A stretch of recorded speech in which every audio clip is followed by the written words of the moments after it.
I met a lot of people. I saw a lot of poor people in my constituency. And this is not my first time of helping. I've been helping the poor and I've been helping the youth because I came from a poor background and know how it feels to be a poor person. So by the grace of God, God has blessed me, and I want to be a blessing to the less privileged. So on my quest for when I was campaigning, I met a lot of poor people, and it touched my heart. The way people are starving, people are hungry. You understand? So I said, even though I lost my election, my primaries, that is nothing. I said I will still give back to the less privileged because that is what I have told God, and that is what I've been doing, and this is what I will continue to do by the special grace of God, if giving me the power to do that.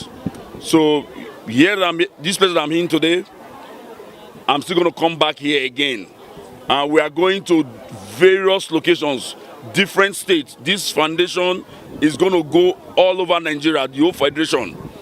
And I pray that people will key in, the youths will key in to stuff like this. It's not just to, what I did here is nothing to me. This is what I used to drink in America, what I used to drink champagne. But I said, no, I'm not going to drink champagne no more. Let me help the poor. And this is what I want to keep doing by the grace of God. It's simple. We can take it a step at a time. Because they said a journey of 1,000 kilometers begins with a step. If you can help one person, and that person can help another person, that is how it goes. That is what I've been doing in my life because of where I'm coming from. I came from a very, when I say very poor background. Some Christmas, we don't even have rice to eat. It's true. You understand?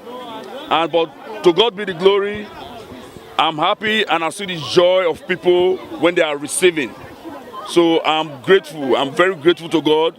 And I'm grateful to the people of IDP camp for receiving us today. And I want to employ the youth. You can give hams. You can give hams to people. When you see people that are in need, help them. You don't have to do as much as I'm doing right now. Start with a little scale. And from there you can go bigger. From there you can grow higher by the grace of God. We have been at the mercy of individuals, NGOs, and a few government officials or agencies that care to reach out. So secondly, we have health challenges. Hospitals do not welcome IDPs, even for minor or serious ailment. And the third is accommodation. 90% of accommodation is in tattered. It has been built some 4 years, some 3, some 7 years ago, and as you can see, it's nylon. When it rains, I think about 80% of the inmates of this camp must be on guard. So these are the challenges we are facing us here. And I want to implore the government of the Federal Republic of Nigeria, the United Nations High Commissioner for Refugees, and the United Nations itself, that the problem of the IDPs is serious. A hungry man is an angry man. That the IDP has been displaced and we have not been counseled since our arrival here. I have not seen one team that came out to give us, to counsel us on how to be part of the society.